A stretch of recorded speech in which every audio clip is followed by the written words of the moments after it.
Fellow Falcoholics, what is up? Welcome to episode 70. That's right, 70 episodes of the Falcoholic Live. Crazy how time flies. I'm lifting a line I wrote in the article, but it was a good line. Crazy how time flies when, you're having fun and delivering hot takes. So, 70 episodes, Eric. What do you think about that? We're almost at 100, man. We're creeping up on 100, dude. Yep. It's crazy. It's crazy. We're creeping up on 100. Oh, man. Wow. Yeah. That 70 episodes went by fast. It really did. Really did. And obviously we have you guys to thank for that. Even in the off season, you guys really show out. I think tonight we had 7 or 8 people waiting for the show before the stream even went live. So we really appreciate all you guys. And here's to 70 more, right? Right. Yeah, hopefully we'll have some advertisers by then. Sorry for you guys, but we'll see how that goes. We should. Yeah. Just shameless plug. Shameless plug. If you want your product to reach, Falcons fans everywhere, there you go. But that's the only plug for now. But yes, guys, we are here tonight to talk Falcons draft. This will be our second to last show before the draft, so we're going to get into some advanced draft talk. We're going to answer your draft questions. The big one, obviously, surrounding the Falcons as of the last week is, are they planning to trade up? And there have been reports, there have been rumors. I mean, everyone seems to be thinking that they are planning some sort of trade up, which wouldn't surprise either of us, frankly. But when is that trade up going to occur? Is it going to be into the top 5? Is it to the top 10? Will the trade up happen later? These are all things that we're going to get into as well. But before we do, there was a tiny amount of breaking news today. The re-signing of Kamal Ishmael, which I think a lot of us were expecting for some time. The team had kind of telegraphed it a little bit. And then the signing of center Adam Geddes. Was it Adam? I think it was Adam. Yeah. Sorry, Adam, if you're watching. And yes, Devin Siege, we are indeed doing a live 7-round mock draft for the Falcons on our next show. I think Adnan will be here too. So the 3 of us will work through that mock draft. That's going to be a lot of fun.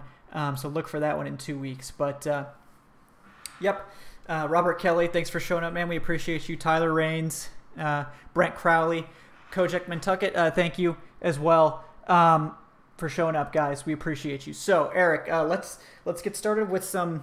I mean, Kamal Ishmael is probably a more impactful signing in the grand scheme, but the Adam Geddes one is maybe a little bit more interesting because it's led to some speculation about the status of Brendan Fusco. So, in your opinion, what do you think the Geddes signing really does for the team, or does it really not do much at all? I think it provides a veteran body as a reserve on the interior of the offensive line. Whether or not this leads to a release, that remains to be seen. But I think this signing is heading in that direction. Yeah. I'm not going to say which veteran is probably going to get released. I think least likely is going to be Wes Schweitzer. I think you can count on him being in the Falcons uniform in 2019. But me personally, I think this signing means that the team is leaning towards letting go of Brandon Fusco. That's just my opinion. Because if you look at it right now, they're 6 deep at the guard position right now with Geddes. And again, Carpenter and Brown, in my opinion, are the starters. They're going to be your favorites at least to win the starting gig. I think they're looking at West to be a backup. I think they're still developing Harlow to be a backup. And I think Fusco is the odd man out in this situation. Now, you spoke of it earlier today. It's really not going to save them a ton of money to cut Fusco. But again, why would they make this random signing if they're hoping that he bounces back in 2019? It's almost meaningless to make this signing if they still want Fusco to come back and possibly win the starting job next year. I don't see the purpose of them going out and doing it. You were better off just letting Fusco heal, letting training camp get here, and then the best man wins. Yeah, I think that does make sense to me. To me, I'm not exactly sure if it's because with Fusco, and I know Aaron Freeman did provide some context that because Fusco ended the season on IR, the team might have actually been unable to cut him before his salary guarantee kicked in. In that case, like, it doesn't really matter that, like, they were basically going to have to pay that guarantee anyway. But how it works is that Brandon Fusco had a roster bonus, I believe, another $1 million in guaranteed money kick in on March 17th or 14th, one of those two. I think it's the 17th. Doesn't matter. Both days have passed. Either way, they kicked in. It kicked in at whatever time that was. And basically that made the money that they would save from, like, cutting Brandon Fusco basically like a wash. So they're going to have to eat $2.5 million in dead cap to cut him, and they'll only save $2.3 million from that cut. So now, that does increase to 3 if it's a post-June, right? It's a post-June first cut? Something like that. It goes up by another 500,000 or something like that, I think. So yeah, closer to 3 at that point. And for a team that's desperate for cap space, I mean, $2.3 million, that's enough to make a difference. Yeah. Could be the difference between signing someone like Adrian Claiborne or not. So that's legitimate. It could also be, I mean, to me, Geddes didn't even play in 2018. To me, it reeks of like a camp body signing. I don't know that I trust him playing center all that much. He does have more experience at center than probably anyone else on the roster at this point. So to me, I kind of view Geddes as more of like a hedge, that they may or may not get the guy that they want in the late rounds. Like, we know they like Lamont Gilliard from Georgia. But my thing is this: why make a signing for a camp body now, 3 weeks before the draft? This is almost equivalent of them just not signing him, drafting a guard in the 6th or 7th round, and seeing if he makes the roster in training camp. Yeah, I just don't see. I think there's more to it besides this signing him now. I think this is somewhat of a domino. It's going to be a domino effect, and I think this is the first domino to fall here with the signing of Brown. I can't see a team going out and signing a veteran guard, even though he hasn't played in the last 2 years.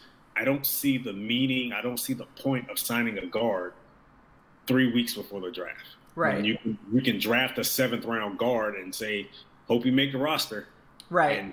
And, Yeah, I do think that if they end up getting someone like Lamont Gilliard, Geddes is probably the first one to get cut in favor of someone like Gilliard. But you think Geddes is more of a safety net if they can't draft a guy late that they want?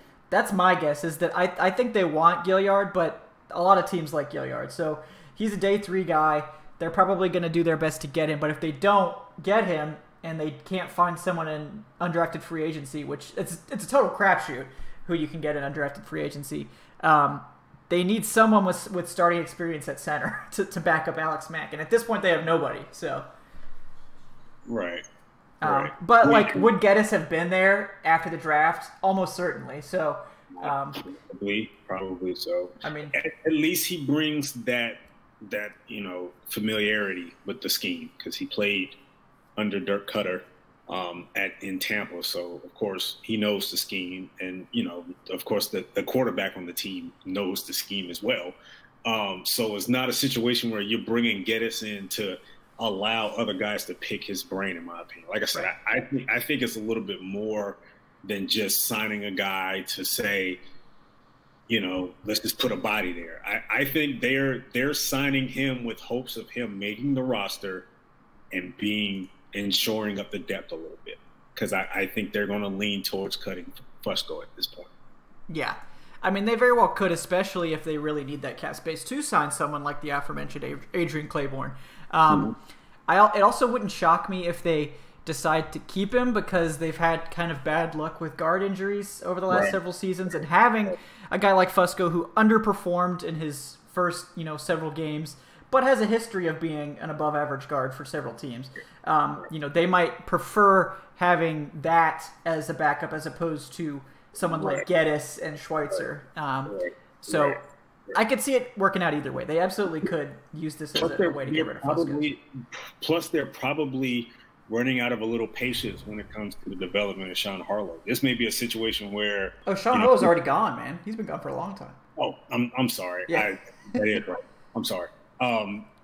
Again, like I said, it's a situation where I think is more to it than just what you see in the press clippings of them finding a veteran guard that may or may not make the roster. I think they're signing him with hopes that he makes the roster, and again, shoring up depth a little bit because, like you said, they don't even have a backup for Alex Mack right now. So yeah, and I don't even know. I mean, I don't know how good Geddes is as a center. I mean, they said he can play, but I mean... Yeah, I mean, I don't know. He didn't play. He hasn't played in the last 2 seasons. So, like, that's what I'm saying. Like, that's why I feel like he's a camp body. Like, let's see if there's anything in the tank, and then if there is, great. But, like, I don't know. Maybe it's enough of an excuse to get rid of Fusco, but I don't know. We'll see. We'll see. I mean, it's definitely an interesting signing, whereas the Kamal Ishmael signing, great seg there, I think we were expecting it, but what I think it means to me is that this team is ready to move on from Duke Riley, because I think you and I both believe they're going to draft a linebacker too. So this is their linebacker group right now, and I apologize if I forget someone. So they've got Deion Jones, obviously, Foyesade Oluokun, Devondre Campbell as their top 3 guys. Campbell's probably still ahead of Oluokun, but behind them, they have Bruce Carter, who played a lot more than Riley last year. They brought back Jermaine Grace, who you and I both like. Now they have Ishmael. That's already 6 linebackers. Okay. Then there's Duke Riley as 7, and they're probably going to draft someone too, late. So, I mean, Duke Riley's path to the roster means he has to beat out Jermaine Grace and Bruce Carter probably, who's also here on like a vet minimum deal. So, and Kamal Ishmael, which he probably has the best chance of beating Ishmael of all those guys. But yeah, I mean, what do you think about that? I think they probably will. Well, I'm not going to say probably. I think it is, consideration that they do draft a linebacker. But I think if they do draft a linebacker, it's probably going to be more of a strong side linebacker. It's going to be a guy that they can put in place in case they're not able to re-sign Devondre Campbell when his rookie deal is up. So when it comes to Duke Riley, I've given up hope for Duke Riley, but the coaching staff hasn't. I think this is pretty much a make or break year. I don't think the Ishmael signing is going to affect that as much. I think this is just more of bringing a guy back that knows the team. He knows the staff. He knows everything that's going on. Another leader in the locker room, was a reliable special teams guy the last couple of years as well. So I think this is more along the terms of that. I don't think this is really going to push Duke Riley to do anything to improve his game. But I will say that this is a make or break year for Duke Riley, in my opinion. He's definitely right now. If a game was tomorrow, he's not starting. I don't think he's starting. It's Deion and Oluokun.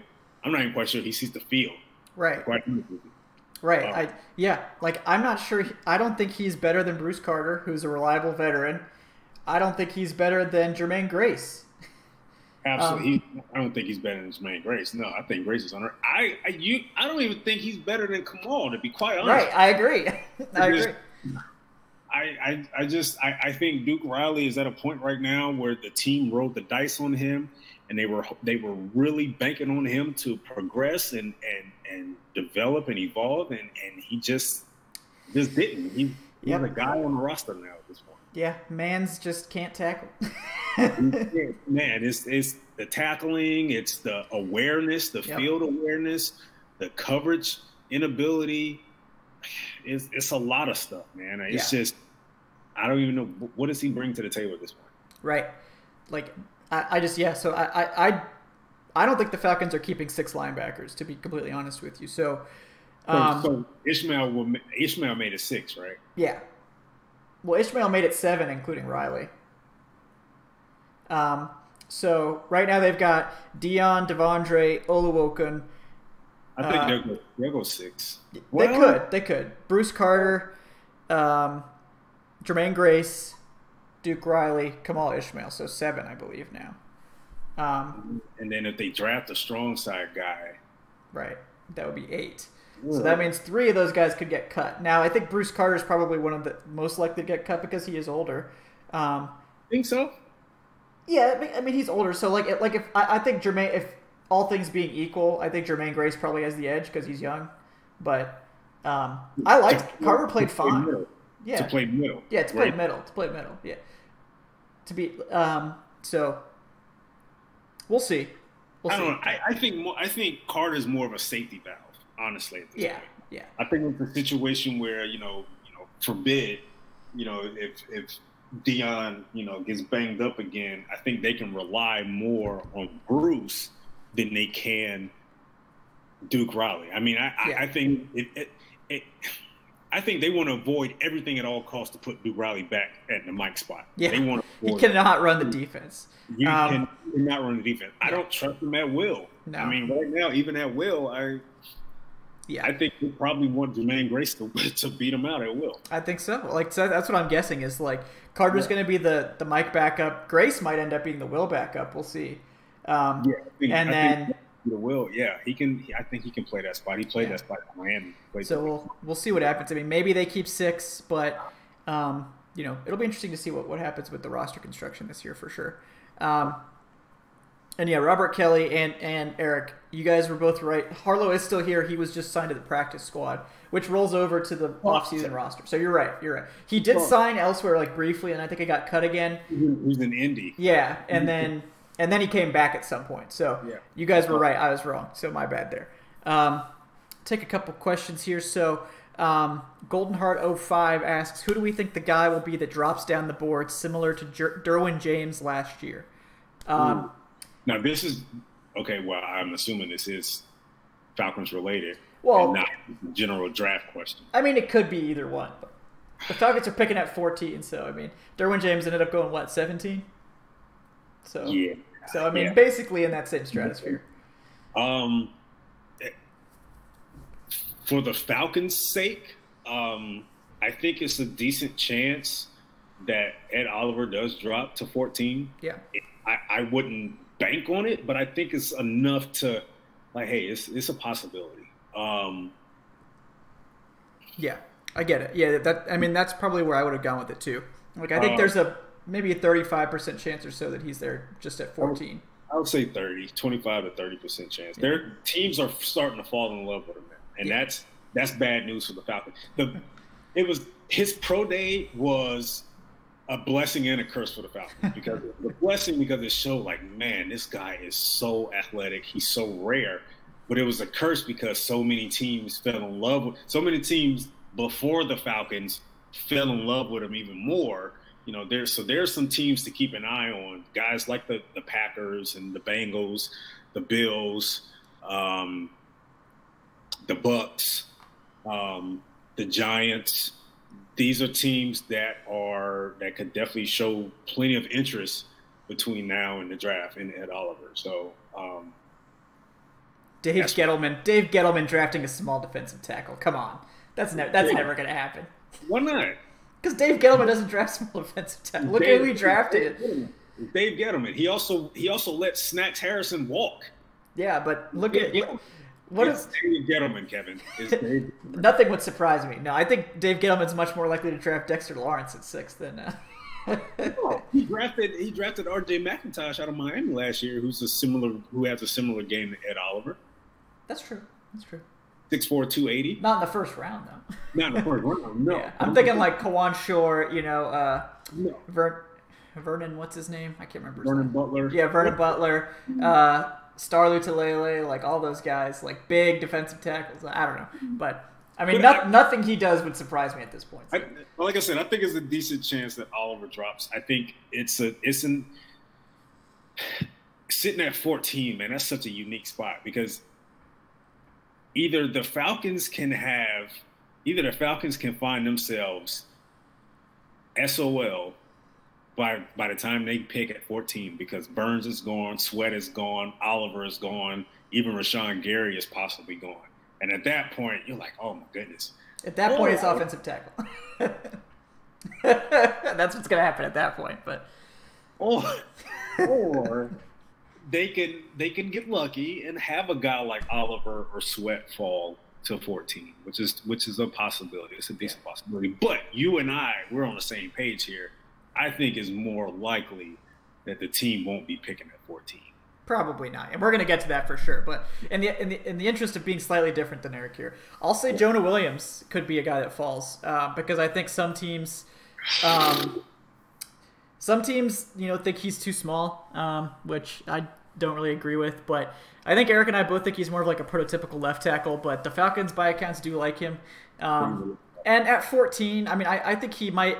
I think Jawan Taylor is more prototypical for the position. I like Jawan Taylor a little bit better, but Jonah Williams I think is more pro ready. So I don't like his chances at being at 14. Jawan Taylor. No, Jawan Taylor is gonna be the first offensive tackle taken. I've seen a ceiling as high as third to the Jets. It may sound third to some people, but I've seen it. I've talked to a few folks who thinks that he's OT1 now. I think he's overtaken Jonah Williams for sure because he's much more prototypically sized. Right. And unlike someone like Greg Robinson who was like the same way, like much bigger, like Jawan Taylor's actually good. So Greg Robinson was good coming out of. He was really good in college. Let's be fair, but he was good. Yeah, he was good in college. His tape was good. He just wasn't good in the NFL. So he's a guard. He needs to play guard in the NFL. Right, that was the issue. Yeah. He wasn't a tackle. Yeah. So Jonah Williams could be there at 14. So we'll see. I wouldn't necessarily love that pick, but Jonah Williams is a really good player, so I wouldn't be upset necessarily. But to be honest, if they were to go offensive tackle, I would rather it be Cody Ford. Oh man, he's the better prospect at right tackle. Jonah Williams hasn't played right tackle a day in his life. Like I don't. He's a great prospect. He could definitely be the first or second tackle off the board. But we're talking about taking him and putting him at a position that he's never played while at Alabama. Like not as easy as it sounds, people, to switch from left to right. So at least Cody Ford has experience at right tackle. He also has experience at guard as well. Yeah. So I would trust him there before Jonah Williams. Yeah. Ford definitely has higher upside, that's for sure. But You're talking about a guy who doesn't have great length, and you want him to play right tackle against the more athletic pass rushers in the league. Like it's rough. That's a big ask. Yeah, I don't know if I really trust that, to be quite honest with you. Yeah, and it's not like Cody Ford has elite length either, but no, but he's a better athlete. Yeah, he is. He is a better athlete. The athleticism can make up for a lack of length. Yeah. Jonah doesn't necessarily have that. Jonah reminds, and I mentioned it on the show before, he reminds me a lot of Jake Matthews. Yeah, he does. I think a lot of people comp him to Jake Matthews, honestly. Yeah. Doesn't have great length, not the best athlete in the world, but he can get the job done on the left side. Right side,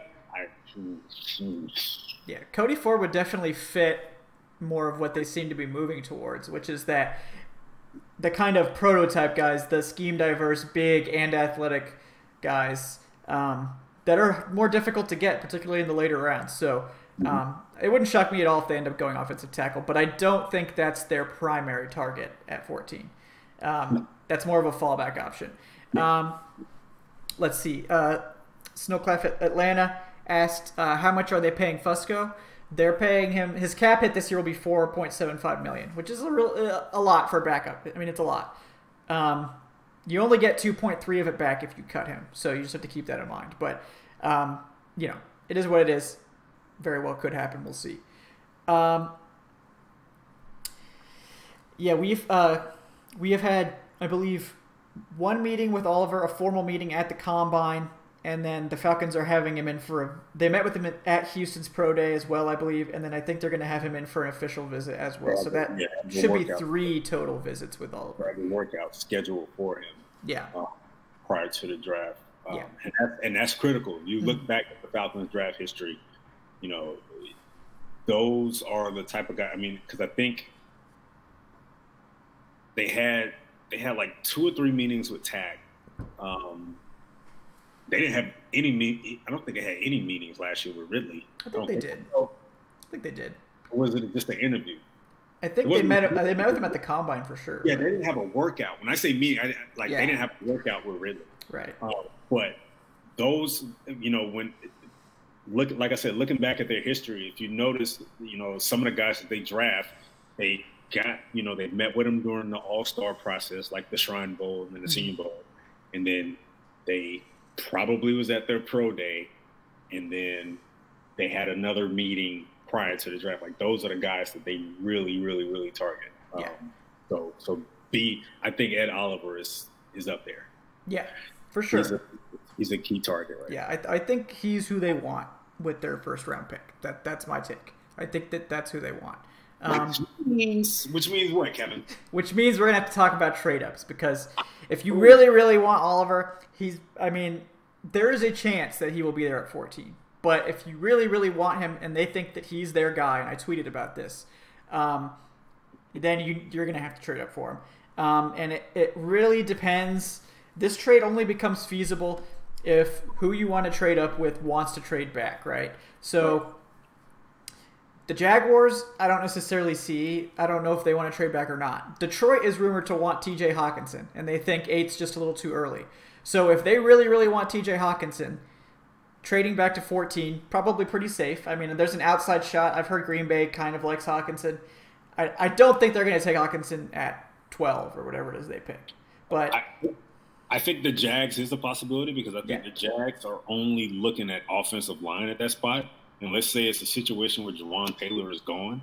I think it's a chance that they may trade back. Yeah, I think both could happen. So the Lions, Jags, I would not dismiss the Giants. No, but as you get closer and closer to 5, it gets to be more expensive. Yeah. Now, I feel like we need to address this, Kevin, because we've seen this a lot over the past few weeks. Yeah. I recently had a mock draft come out where I had the Falcons trading up to get Ed Oliver. And, of course, I was met with heavy criticism saying that what I proposed was too much. Now, in the mock, I gave up a 2nd and a 5th. You're talking about a team that has to trade up 7 spots. Not only are they trading up 7 spots, but they're trading up into the top 10. That's elite level talent, okay? Yes. You're not going to say, hey, you guys want a 4th to move up. You're going to have to cough up some compensation. Yeah. You're going to have to give up at least one day 2 pick. Like at least one. Yeah. You're going to have to. Now, it's possible that they could give up maybe a 3rd and a 4th. I said 2nd because that really, gets the buzz in teams' ears. Like, okay, they're willing to give up a mid-second round pick. Yeah. So a lot of teams go for that. Yeah. You got to pay to move up, and you and I agree that we think it's likely that they're going to move up. You and I also agree they're going to have to cough up a couple of draft picks in order to do so. Yeah, I think it'll take 2 in addition to 14, obviously. But yeah, I think it's going to take 2. I said 2nd and a 5th. I think you said 3rd and a 4th. Yeah, the 3rd and the 1st, 4th. Yeah. Either way, they're not going to fans think that they're going to bargain their way up to 7th overall or 6th or 8th overall. There's no way in hell that's going to happen. Yeah. Like you're not going to say, hey, take this 5th round pick so I can move up. Like, no, that's. Yeah, exactly. And I think the compensation's probably going to be closer to what you put out if they need to get up to 6. If they're going with the Giants, they're probably going to need to give up that 2nd. If they're going to 8 at Detroit, I think it's going to be closer to the 3rd and 4th. It just depends on what they think. But I don't think they have to get any earlier than 8. Like, if Tampa passes on Oliver, I don't think New York's going to take him. I would be shocked. I'd be totally shocked if New York took him. I think Quinnen could easily fall to 5 for Tampa, which means that they could be looking at Quinnen. And if Quinnen's on the board, I don't think anyone's taking Oliver over Quinnen. Even I wouldn't take Oliver over Quinnen. And I'm Oliver's biggest fanboy. So don't see Quinnen in the NFC South, man. Yeah, I wouldn't like it. I mean, it's Tampa Bay, so they could definitely take Devin White or something at 5 still. So I mean, that's who they're rumored to be going after. So or Dexter Lawrence, right? They just got Vita Vea, but we still get Dexter Lawrence. Yeah. Look, think about how much size you can have, Eric. So much size. Draft 2 340-pound guys and play them together. Yes, please. Yes. Do that. Beautiful. So much size, Eric. So much size. My goodness. Man, that's going to be so fun scheming against that because they're both are going to come off the field on third down. Let's do it. But they both demand double teams, Eric. What do you do with that? They're just so big, you know. So much size. Yeah. Well, see, in that defense, it doesn't make much sense because they're converting to a 3-4. So they already have their nose tap and Vita Vea. You're not going to put Dexter Lawrence at 5 tech. Yeah. No, I don't know why they're even visiting with him. It's very strange. It's a smoke screen. Yeah. It's very strange. Yeah. But, yeah, so I think the Falcons' best bet is to try to trade back with Detroit. I think if Detroit wants to trade back, they'll be willing to make a deal. Like, if they really do want TJ Hawkinson or someone similar that's going to go around pick 14, and that's who they're targeting. Like, they want TJ Hawkinson in the first round. And you can get the guy you want and then pick up a day 2 pick and a day 3 pick as additional compensation. Right. That can make a deal happen. So to me, I think the third and the earlier fourth is probably the lowest price you could pay. I don't think you can get away paying any less than that. But the reason why I said second and a fifth, and the reason why I had them going up to 7th with Jacksonville and possibly 6th, is because I don't think they're the only team thinking about trading up. No, that's what, because I think the Packers could roll the dice here a little bit. Yeah, they need edge help so much more than defensive tackle. They do. I mean, so do the Falcons, but look at they spent some money this offseason on that edge help. You know, they brought in Zadarius Smith. Yeah. So I think they may be looking at a situation where it's like, hey, we don't, Aaron Rodgers is not going to be around long forever. So they're one of those teams that want to win now. And I think, when you have those teams, kind of like the Saints last year, who feel like we need to win now. So what did they do? They said, forget 2019 first round. Let's go up and get our guy now. Like, I think teams are thinking about doing it. I think the Packers is one of those NFC teams or one of those teams that say, hey, we need to win now. So let's go up and get a difference maker like Ed Oliver. Yeah. So that's why I set it at a 2nd and a 5th. So it can, Yeah. Well, Green Bay has 2 firsts. So, like, if Green Bay really wants to trade up, the Falcons can't beat that. So, I mean, that's not going to. So, now that you've mentioned that is very intriguing to me. I think Green Bay could be a sneaky team to trade up to 4 for Quinnen if he's available at 4 or 5 and give up those 2 firsts. Which would still leave Oliver for the Falcons at 8. But if the second and the 5th is, let's just say that's their price, it's going to, at worst, drive the price up for Green Bay. Green Bay is probably going to have to give up their first and maybe a second of this year to go up and get a guy like Quinnen Williams. So that's why I said a 2nd and a 5th seems right, because it's either going to get their guy or it's going to force the team to pay a little bit more than what they want. Yeah, could be for sure. So I think, if I'm the Falcons, I'm looking to get up with Detroit. And then if you get jumped by someone, you just scrap it, and you stay where you're at if someone else goes up for Oliver in front of you, because I think they really need that second rounder. They need that second rounder for something. Detroit more likely going to trade with anyway. You think they're really going to? Oh, they're not trading with the Packers. Hell no. Yeah. You guys want Ed Oliver? Yeah, come on up so we can. Yeah, exactly. No, Detroit's not going to trade with the Packers. That's a guarantee. But no, I think the Packers with their 2 firsts, if they really want that difference maker, I could see them going up for Quinnen, because I think he's going to be there at 4. And Oakland, they don't care. And the Jets supposedly 1 out of 3 as well. So. I think we could definitely see something like that happen. That could be a very interesting move on the day of the draft. But me personally, I think it's starting to seem more likely that they're going to try to target that trade up to 6, 7, or 8. I think 7 and 8 are more likely. 7 because they do have the relationship with Caldwell. They've used it in the past. 8 because Detroit is apparently wanting to trade down, and I think that if the team wants to trade down, it's always going to be cheaper. Always. So we'll see if who else is trying to get up there, but I think the Falcons absolutely. I think they view Oliver as their guy, and if they can get him for a reasonable price, I don't think they're willing to give up both of their day 2 picks. I wouldn't want to do that either. I don't think they're willing to. So if it requires that or like a future first or something, they're just going to be out altogether. No. But to me, 2nd and the 5th is the most I'll give up. Yeah, that's probably the highest that they'll be willing to go.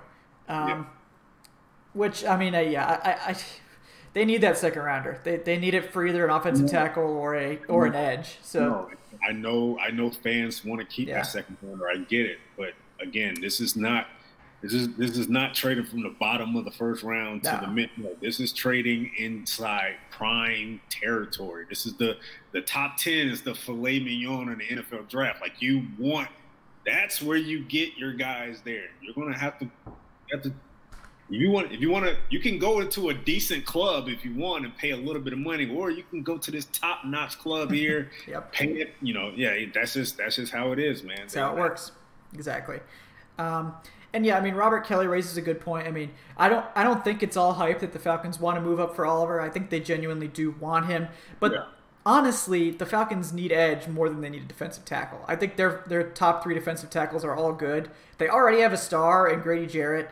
They already have a good pass rusher in Jack Crawford. I think Sanat is going to be better in his second year. Like they don't have a screaming needed defensive tackle. I just don't understand why all these draft outlets seem to think that defensive tackle is this huge screaming need. And like, yes, you would love to get another super difference maker next to Jarrett, but like you're rolling out Tack and Beasley, and the only other person on the roster at edge is Stephen Means. Like. Yeah.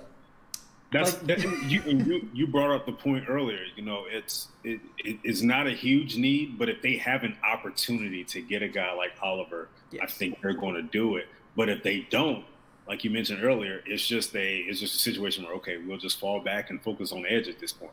I think that with their draft history, you can't really dismiss it like, it's just hype. Like no, it's not. Yeah. And like Oliver's just a perfect fit for what Quinn wants to do. I mean, he's tailor made for Quinn's scheme. So, that's an easy connection to make. But if they miss out on him, they can't make the trade work, or he ends up going before they plan to trade. I think they'll be satisfied to stay at 14, and take probably an edge. I mean, depending on what falls. I don't necessarily think they're in on Christian Wilkins or another defensive tackle. I think if they miss out on Oliver, they're not going defensive tackle. No, I don't think so. Yeah. Now, if Brian Burns is there at 14, hallelujah! Like let's go. Did you see that poll I tweeted out about where Burns was 4th in the voting behind? They're still stuck on this damn Brian Burns is a speed rusher thing. He's offered way more. I'm tired of beating that dead horse, man. Yeah. It's like Sweat. Like I could hear arguments for Sweat. Like I don't view Sweat as better than Burns. Honestly, no. I don't think it's close. But I could hear arguments for Sweat. Like that wouldn't be the most outlandish thing I've ever heard. But like Cleveland Farrell, like I like Farrell a lot, but he's not a high ceiling guy. He's your prototypical second edge that's going to be a reliable 8 to 10 sack guy every year, and that's it. Yep. You don't draft that in like the top 15. You just don't need to. And then Rashawn Gary, that man is just a walking bust waiting to happen. I'm sorry. Like I wouldn't say. I think it depends. He's got the potential clearly to be good. Depends on where he's played. That's true. Personally, I did a scout report on the Falcoholic about him. I feel that if he is selected by the Falcons, which is a chance, it's a possibility. I think he's better suited to put on some more weight and slide inside as a 3-tech full time than to play on the edge. Oh yeah, he's not bendy enough to play edge full time. I think he could have a Claiborne role where he does base down edge and passing down interior, but like he could. That's about it though. Like I just think he's way more effective at 285, and you just tell him to shoot one single gap. I think that's where he's going to make his bread and butter. That's just my opinion. Yeah. But it's like you putting Rashawn Gary over Brian Burns, like that. Them's fighting words, man. Like, like come on, get out of here with that. Get out of here with that. If it wasn't for Bosa, Brian Burns could be a top 3 pick in this draft, in my opinion. Yeah. He could still be a top 5 pick in this draft. Yeah, I mean, I'm on the precipice of putting Burns over Josh Allen in my final rankings. Like I'm considering it because they're closer than a lot of people think, in my opinion. But I mean, as a Hurricanes fan, trust me, I've seen plenty of Brian Burns over the last 3 years, and that guy can get after the quarterback, man. Yeah, I love Brian Burns. If you don't like Brian Burns, I don't know what to tell you guys. Like that would be a slam dunk pick at 14. Absolutely. But yeah, I mean, What if they were to trade up for Burns? Would you be against that? Oh, if they trade up to 8 for Burns? Yeah. Yeah. Let's do it. I'm in. I mean, I don't think it would be as much of a steal as Ed Oliver necessarily, but would you trade up for Sweat? No, I wouldn't. Okay, so the only two guys. Well, yeah, the only reasonable guys that you feel the Falcons could and should trade up for is Brian Burns and Ed Oliver. Yeah. Okay. To 8 for a 3rd and a 4th, I'd be happy with either of those. Okay. So yeah, I mean, I think that's what their plan is, but you have to go into the draft really flexible because you never know what's going to happen. But like Sweat at 14, totally in. I think that's a good pick. I'm in for that. I mean, Farrell, I would be okay with. I would take Farrell over Rashawn Gary, but I asked you that because me personally, I wouldn't be upset if they traded up for Montez Sweat. But it depends on what they give up. Yeah, I don't think. I wouldn't be up in arms about it. But those outside of Burns and Oliver and Sweat, I wouldn't trade up for anybody else. Yeah. I mean, no, they're not trading up for a tackle or anything like that. I mean, if Jawan Taylor was there at 8, it's like, but like, I'm not into it. If Farrell is there, at 14, I mean, I'm fine with it. It's not like Farrell's not the sexiest pick, but like, if you think Tack can turn into a number 1 edge, like Farrell he's a great run defender. He can help you on all 3 downs. I mean, it's a slight reach in my opinion, but I would like that pick better than Christian Wilkins at 14. Yeah, I like it a hell of a lot better than Rashawn Gary. Whew. Rashawn Gary terrifies me. I'm not in. But he's where he's played. If he's drafted just to play edge, then I'm worried. Yeah, exactly. Yeah, and I would take Gary in the late first, just not at 14. That's all. I would take Gary at 14. Yeah, I can't do it. But yeah, but it's like if option A, B, and C are gone. Yeah, I'd rather take an offensive tackle, but I totally get it. Yeah, I would take Gary at 14, and I would strictly play him at 3 tech next to Grady Jarrett. I would not play him on edge. But that's just me. Interesting. Yeah. I know some people are asking about trade backs. The Falcons don't have room on the roster for these 9 picks they already have, if we're being totally honest. So a trade back, like unless it's for 2020 picks, like a high 2020 pick, like a day 2 2020 picks, I just don't think they're interested, to be honest with you. But another trade scenario that I think isn't being talked about nearly as much is like a trade back into the first. So say they're planning to trade up for Oliver falls through. They pick at 14. Then I think, assuming someone's available, I think that they could be Oakland's got 3 first-rounders. I guarantee you they're open for business with their late first-round picks to trade back. So like 24 or 27 to Oakland. Say Dalton Risner's there at 24 or 27. I mean, I think the Falcons would jump up to get him. Say someone like Charles Omenihu's there at 27, or Cleveland Farrell's still there at 27. Who knows? Like, trade up, get him. I mean, I think they're going to trade up at some point, either on day 1 or day 2, because they're not going to pick 9 times in this draft. It's just not going to happen. Right. So that could definitely be an option. What do you think about that possibility of a late first trade up? I think it's a possibility. Because me personally, I know some fans mentioned it earlier today and yesterday, but they're not going to keep all 9 picks. They're going to trade up. It just depends on where. Kevin and I both think that if the draft was tomorrow and we had to place bets on it, more than likely they're going to trade up at some point in the first round. Yeah. Whether it's trading up from 14 or it's trading from the second round back into the first round.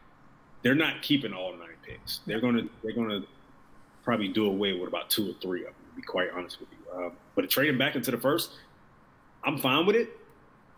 It just depends on for who. Me personally, I don't think they should trade back into the first for a tackle, for off tackle. I think the value at 45 in the second round is still could be good. Yeah, it could still be good. It can still be good for an offensive tackle, especially for a guy.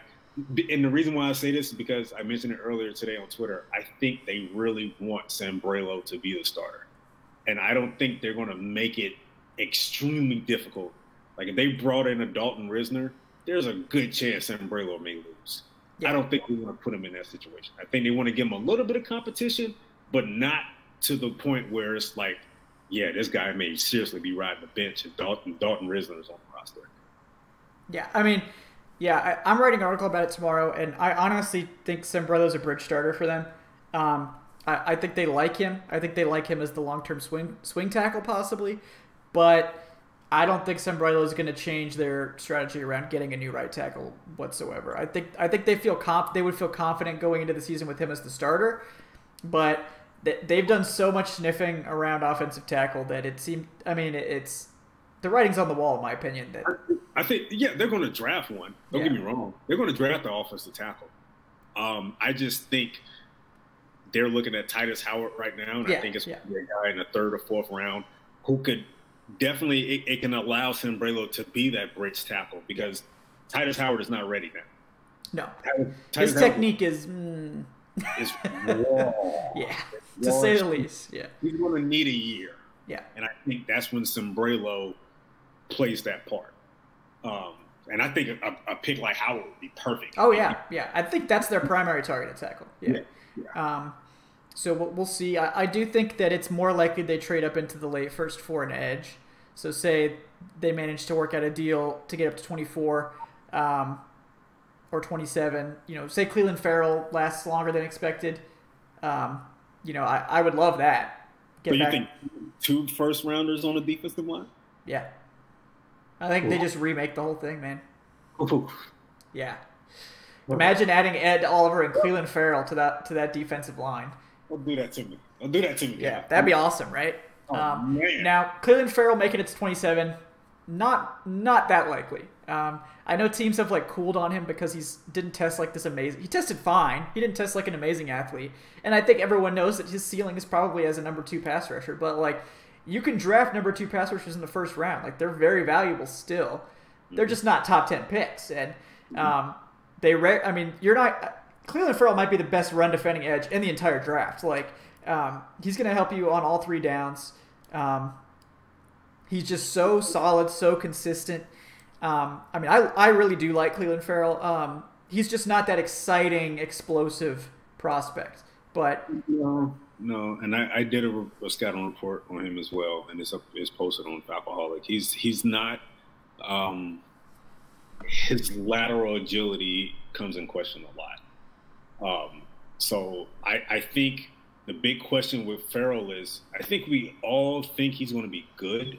It's just how good. Is it going to be 8.5 sacks a year, 9 sacks a year, good? Or is it going to be 12, 13, making the Pro Bowl, making a couple of all-pro listings? Is it going to be that? I don't think it's going to be that good. I think it's going to be more of, hey, he put in a solid 9.5 sacks this year. Yeah. But I would kill for that at this point next to Tack, right? Right. I mean, we can't really complain. We would love for an edge guy to get 9. I would be totally all in on that in the first round at this point. But yeah, I mean, and if I know a lot of guys are really obsessed with the Falcons' run defense not being as good. Cleveland Farrell is going to be a force against the run too. So if you want better run defense, there you go. Now I'm definitely in the analytics bandwagon of does run defense really matter if your offense is good? The answer is probably no. But is the Falcons' offense going to be good? That's an open question. So we'll see. I think it will be. But yeah, and I don't want to spend too much time on the first round because we were going to talk overall draft strategy too. But I think they absolutely would double dip on the defensive line because I think they want Vic Beasley to feel the pressure. I think Quinn's going to turn it up on him. And I honestly, we're all pro Falcons here. So, if Beasley could turn it around and be great this year, that'd be awesome. I hope they don't pay him after that, but, whatever. But sure. Yeah. But if they do take a first-round edge, it's basically saying, we hope Vic Beasley does well, but if he doesn't, or even if he does, we have the flexibility to say, okay, bye-bye, we're going to get a third-round pick at it, a third-round comp pick at it. That's what it's saying. Yeah. Get your shit together now. Yeah. That's what it's saying. So now, this guy's going to replace you if you don't do well this year. Yeah. Now. That's what it's saying. Yeah. So I think when it's all said and done, I think they'll probably walk away with 3 defensive linemen in this draft. Yeah, I could see that. I mean, they need to draft at least 2 to fill out the depth chart. I mean, at least 1 edge just to get to 4 edges. So they usually carry at least 9 defensive linemen under Quinn, sometimes 10. So kind of segues into the strategy a little bit. Yeah, I think defensive line is going to be heavy. I think wide receiver is a possibility, especially on when you get that third, fourth round territory. There's Corner, so many good ones in that area. Right. There's so many good ones, and I think there's I don't want to get into who they may be going after, who they may be targeting in that round, because I think the net is kind of wide when it comes to receiver. I think they just they kind of want a guy that can come in and be explosive, in my opinion, a deep threat. So that's why I looked at Miko Hardman is getting a lot of talk. Yep. I like Penny Hart out of Georgia State. He reminds me a lot of Taylor Gabriel. Did you hear about his pro day testing though, man? Rip his draft stock. He ran like a 4.65 or something. I don't care about his pro day. He came at the Senior Bowl. I did. Yeah. I don't know. He looks kind of slow on tape. I don't know. To me, that stands out even more. It does. He cooked those Senior Bowl corners, man. He wrote it this year Adderley, who could be a first-round pick this year. So, so I think receivers are definitely a possibility. Corners a possibility as well. Mid-rounds, I like a guy like Mark Fields out of Clemson. I like a guy like Jimmy Moreland out of James Madison. Great ball skills. I think if Jimmy Moreland was drafted, he would have the second-best ball skills on the team today. Yeah. Monte KZ. Yeah, only because KZ is such a great ball hawk. But right. So that's I think right now top three needs: defensive line. Well, I'll say edge, defensive tackle, and then right tackle. I think that's your top three. That's your top three for sure. Yeah, I think we can all agree on that. And then, I mean, I would say it's just a toss-up. I mean, I would say they need to add another corner at some point. I know Quinn mentioned strong safety. I think they're just looking to add another safety. And I think it's probably going to be more of a versatile guy like a Sheldrick Redwine or who is another guy I liked. There's quite a few good, day three safeties that can play both free and strong that are going to be enormous upgrades over Jordan Richards. So I just think Neesman is worth being brought back. Yes, he is back on the roster as far as I know. But I don't know why they're so jonesing to move on from him. Right. I don't get it either. I think he played well enough to say like, hey, he can be Keanu's backup in 2019. I don't mind that at all. And just letting him walk. Yeah. Oh no, Richards needs to be gone. Yeah, he needs to get out of here. That man cannot play. If they were to go safety, I prefer free safety, of course. Now, my mock draft, I had Mark Fields drafted in the 4th round as a corner, and Mark Fields is a slot corner. Yeah. So you ask, well, what's going to happen to KZ? I still think KZ is the starting slot. Yes. I think Fields can come in year 1, be that cornerback 4. Mm-hmm. Struggles to come back from an Achilles injury, which it is a chance. You can always say, hey, KZ, get back there. Free safety, Fields, you're the starting slot corner. That way, it kind of kills 2 birds with 1 stone. Don't have to worry about getting another safety in, and if Allen isn't ready, you're starting a rookie free safety back there. Don't really want that for a team that's trying to compete. And then they have Bleedy too, so I'm totally confident with Bleedy at quarterback 4 as well. So I think they're definitely gonna draft another corner. It's just where does that happen? So I think day 3 would be great. Like 4th or 5th. Yeah, Isaiah Johnson would be cool. I mean, he's so raw, but he really fits their prototype like exactly. He can't play for you in year 1. Like he's not ready at all. I do like Fields a lot. Super underrated coming out of college. Jimmy Moreland I also like. Jimmy, you know what? Jimmy Moreland, he's an interesting prospect because me personally, I think he can play free safety in a pinch. Probably could. I think he can. And he's coming from a small school, but man, his ball skills is what stands out, man. This guy can get his hands on that football. Yeah. And I think he can play free safety in the pinch. I mean, I'm not talking about him being I mean, I wouldn't be shocked if the Falcons draft a corner and move them to safety to back up Allen. They've done this. I mean, Quinn's done it twice now already with Allen and with KZ. So that's why I say guys like Mark Fields and Jimmy Moreland, who me personally, I feel that if push comes to shove, with the right development, these guys can play free safety a little bit in the pinch. But so I like those 2 guys. Keep an eye on those 2. Yeah, and at wide receiver, like they don't have to get a wide receiver. They don't No. have to, but they're going to, because the value in that 4th round range is just absurd. Like there's a log jam of guys there. I mean, we could see Emmanuel Hall even fall, past the 3rd round. I love him. Man. Yeah. He's the best deep threat in the draft. Yeah. So, like, if he's there in the 4th round, you pull the trigger. Like, no questions asked. Mecole Hardman's not going to help you much as a receiver in his first year, but he's the best returner in the draft. I think he has elite upside as a returner. And I think, with him learning from Julio, learning from Ridley, he can, improve in route running, which is his biggest woe right now. Yeah. His biggest weakness is route running. But if you just need him to go out on the field and say, hey, take that 4.3 speed, run 30 yards down the field and distract somebody and let Julio work underneath, I like Hardman for that. Yeah.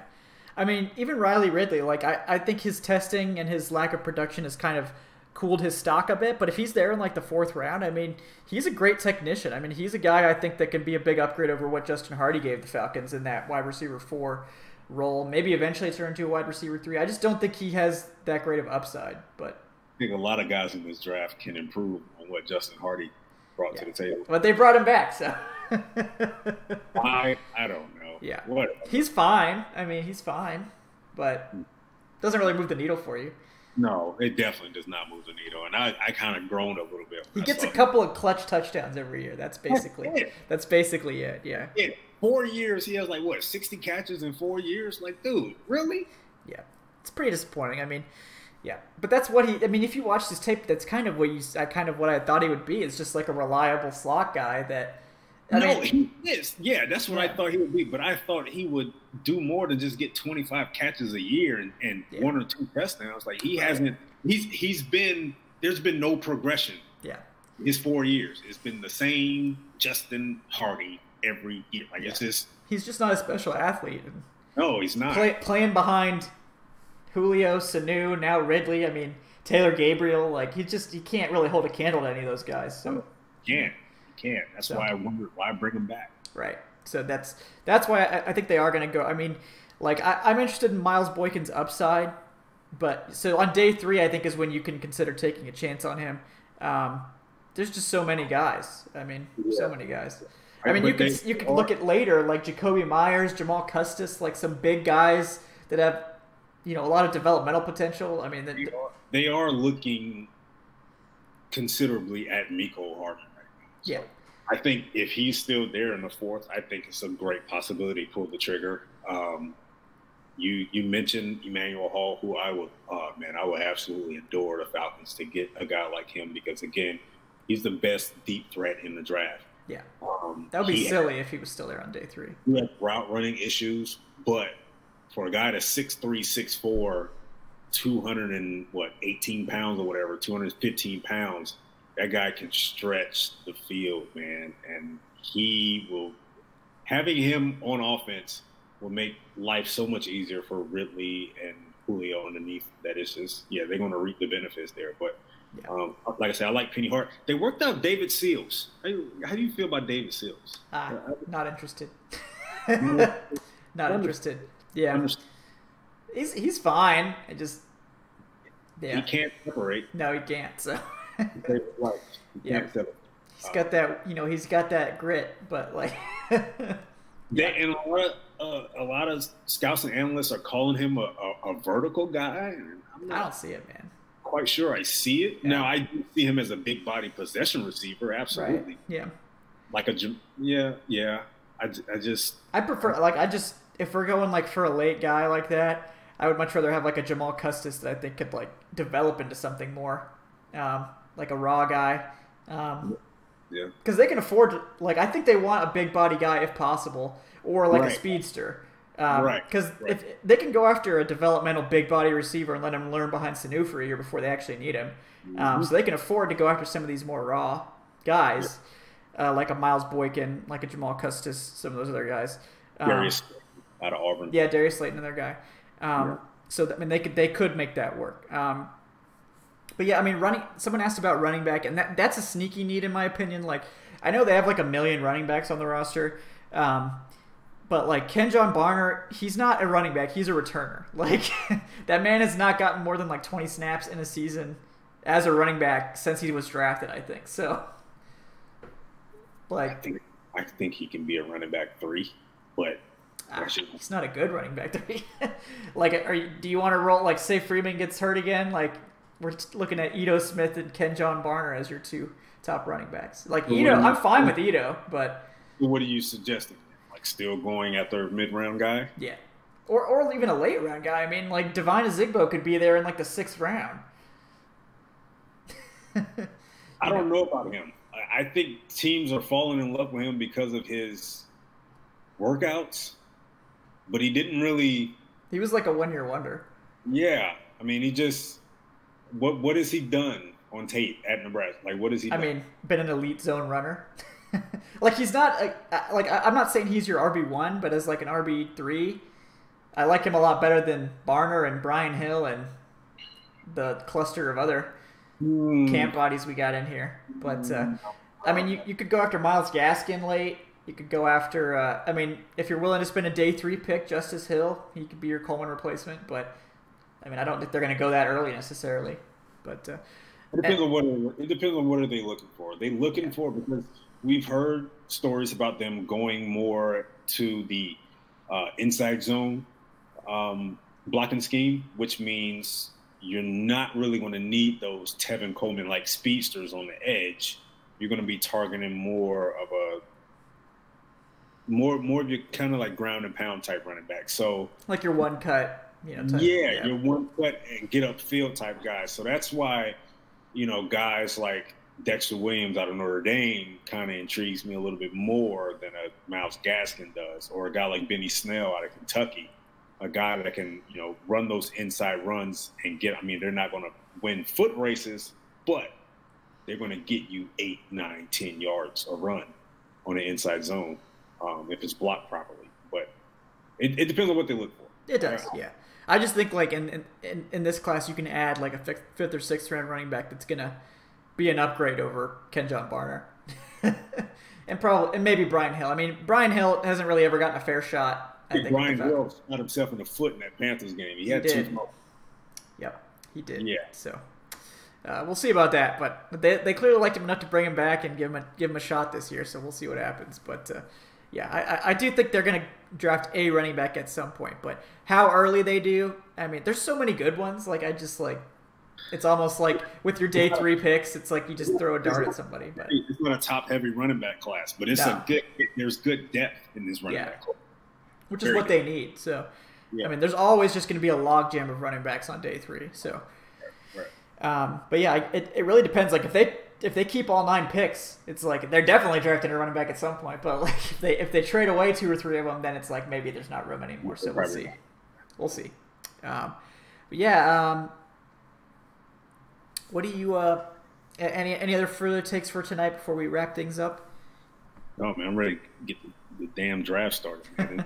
Any day now. Yeah. 3 weeks away. Starting tomorrow. 3 weeks away. 3 weeks away. Yeah, guys. So we 2 weeks from now we will be doing the live mock draft, all 7 rounds.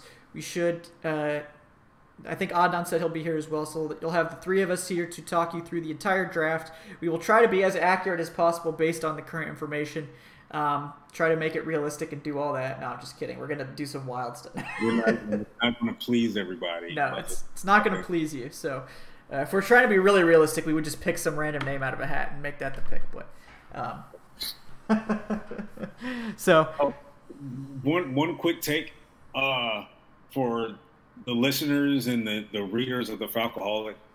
Just because we do a scouting report on a player doesn't mean we think that the team is going to draft that player or that they should draft that player. Just that player is probably on the team's radar.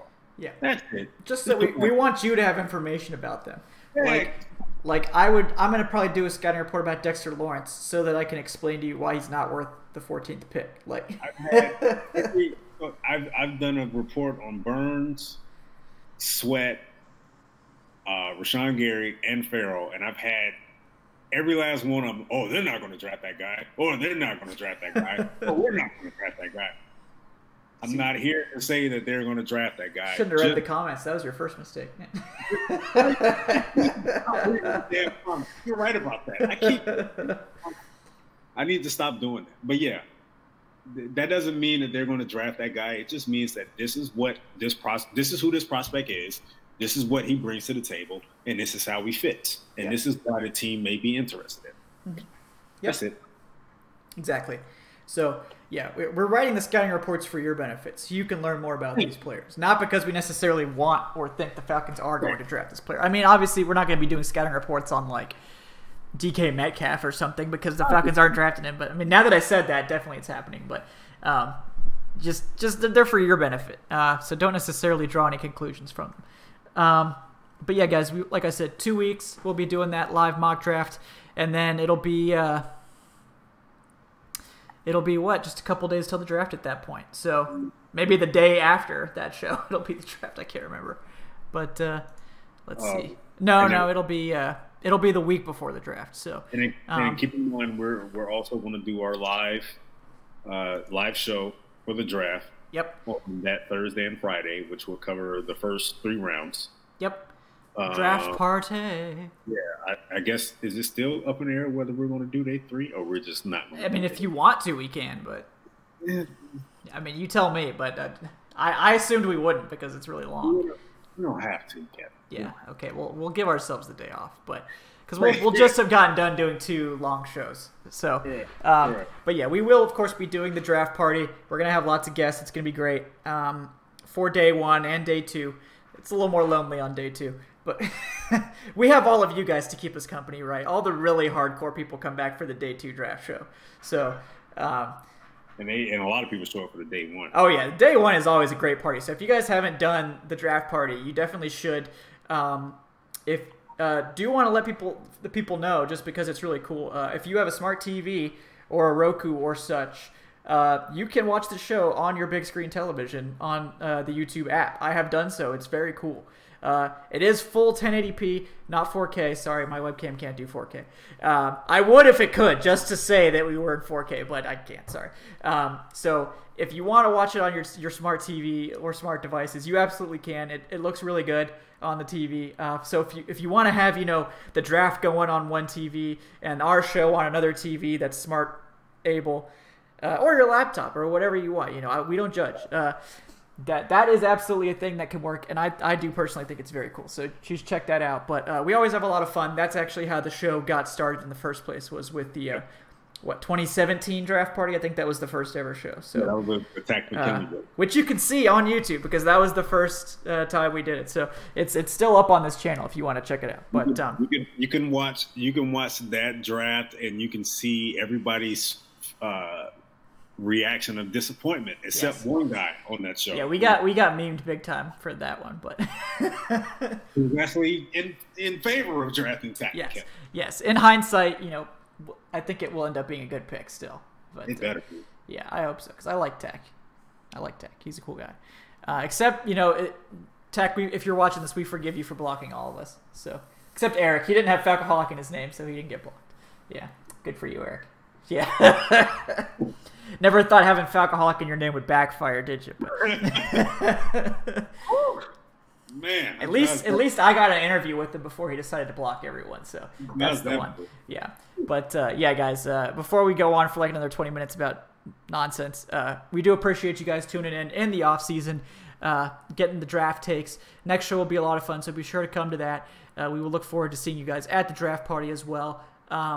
But yeah, give this YouTube channel a subscription. Follow the show at Falcoholic Live on Twitter. And in case you don't know about thefalcoholic.com, tons of great written content over there. DW and Gina do a podcast as well. I know it's on hold because Gina is moving and doing other life stuff, and it's the off season. But when that podcast is going, it's a lot of fun.